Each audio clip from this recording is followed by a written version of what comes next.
भारत अपने हर मिशन को पूरा करने के लिए अपनी कोशिशों की हदों को पार तक कर देता है। चंद्रयान और सूर्ययान के बाद आजकल भारत अपने मिशन समुद्रयान काफी चर्चा में आ गया है, जिसके बाद आम जनता के बीच एक ही सवाल उभरकर सामने आ रहा है कि आखिरकार मिशन समुद्रयान है क्या, जिसको लेकर देश के हर कोने में चर्चा की जा रही है। अगर आपके मन में भी कुछ ऐसे ही सवाल हैं तो आज हम आपको हिंद के सिकंदर के प्रोग्राम में भारत के समुद्रयान के बारे में बताएंगे।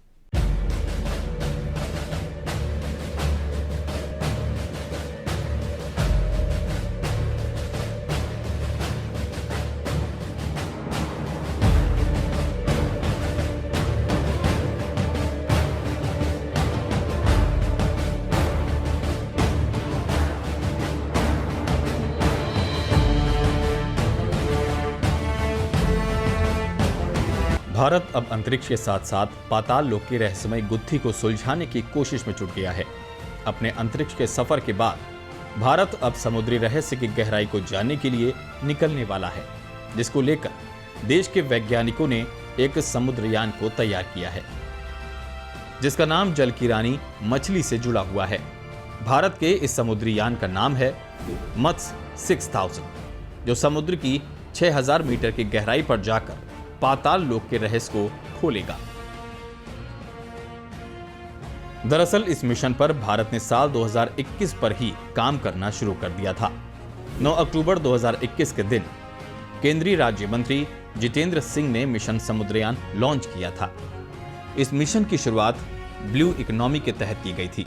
ये भारत का पहला ऐसा समुद्री मिशन है जिसमें सबमर्सिबल के साथ साथ इंसान भी समुद्र की गहराई में जाएंगे और समुद्री रहस्यों पर से पर्दा उठाएंगे।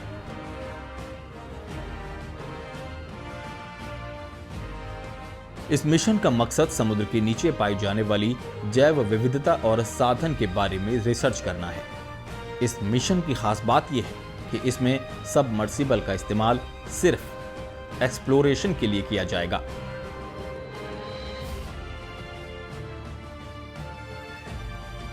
चलिए जानते हैं कि क्या है मिशन समुद्रयान। समुद्रयान प्रोजेक्ट पूरी तरह से स्वदेशी है। यह एक सबमर्सिबल है जिसका नाम मत्स्य 6000 है। इसे बनाने के लिए टाइटेनियम एलॉय का इस्तेमाल किया गया है। मत्स्य 6000 का वजन 25 टन है और इसकी लंबाई 9 मीटर और चौड़ाई 4 मीटर है। अगर इसके व्यास की बात करें तो वो 2.1 मीटर है। ये 12 घंटे से 16 घंटे तक के लिए 3 इंसानों को 6000 मीटर की समुद्री गहराई में ले जाएगा। इसमें 96 घंटे की इमरजेंसी इंड्योरेंस है। NIOT के निदेशक GA रामदास ने कहा है कि मत्स्य 6000 के लिए 2.1 मीटर व्यास का गोला डिजाइन और विकसित किया गया है, जो 3 लोगों को लेकर जाएगा। गोला 6000 मीटर की गहराई पर 600 बार दबाव, समुद्र तल पर दबाव से 600 गुना अधिक का सामना करने के लिए 80 मिलीमीटर मोटी टाइटेनियम मिश्र धातु से बना होगा। अब आपको बता देते हैं कि मत्स्य 6000 आखिर है क्या। मत्स्य 6000 एक प्रकार सबमर्सिबल है, जो कि सबमरीन से बिल्कुल अलग है। दरअसल सबमरीन एक प्रकार का वाटरक्राफ्ट है, जिसे सिर्फ पानी के नीचे संचालित करने के लिए डिजाइन किया गया है। आमतौर पर यह आकार में छोटा होता है और सीमित संख्या में लोगों को ले जा सकता है।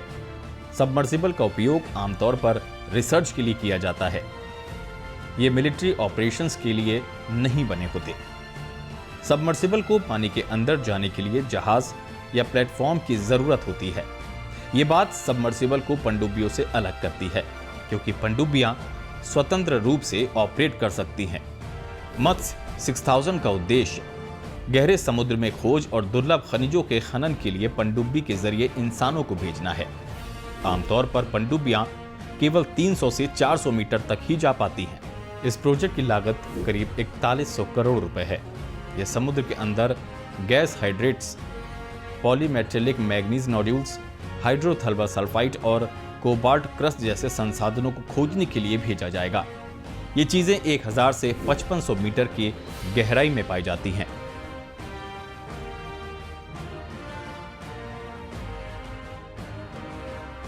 इसके सभी हिस्से फिलहाल बनाए जा रहे हैं। उम्मीद है कि इस मिशन की लॉन्चिंग 2026 में होगी। सफल लॉन्चिंग के बाद भारत अमेरिका, रूस, फ्रांस, जापान और चीन जैसे देशों के एलीट क्लब में शामिल हो जाएगा। इन देशों के पास ऐसी गतिविधियों के लिए हाईटेक टेक्नोलॉजी समुद्रयान मौजूद है।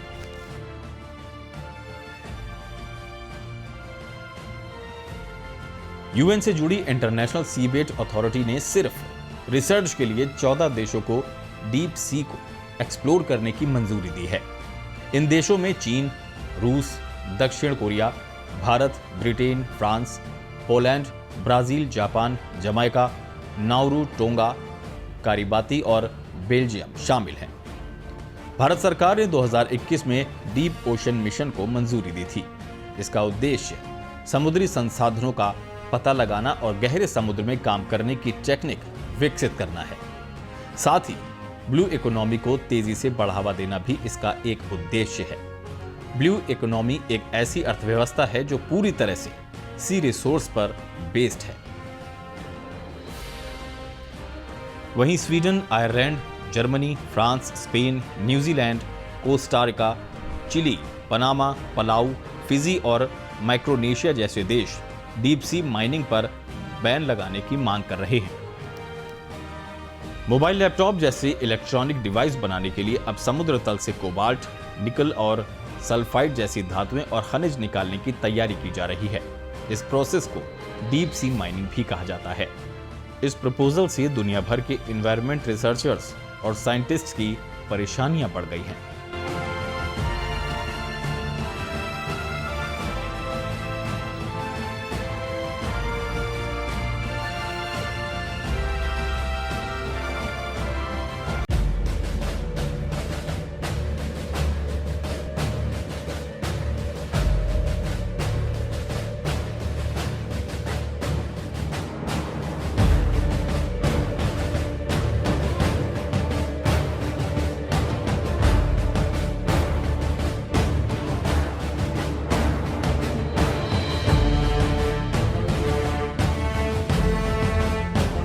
एबीसी न्यूज से खास प्रोग्राम हिंद के सिकंदर में फिलहाल इतना ही। आप देखते रहिए एबीसी न्यूज।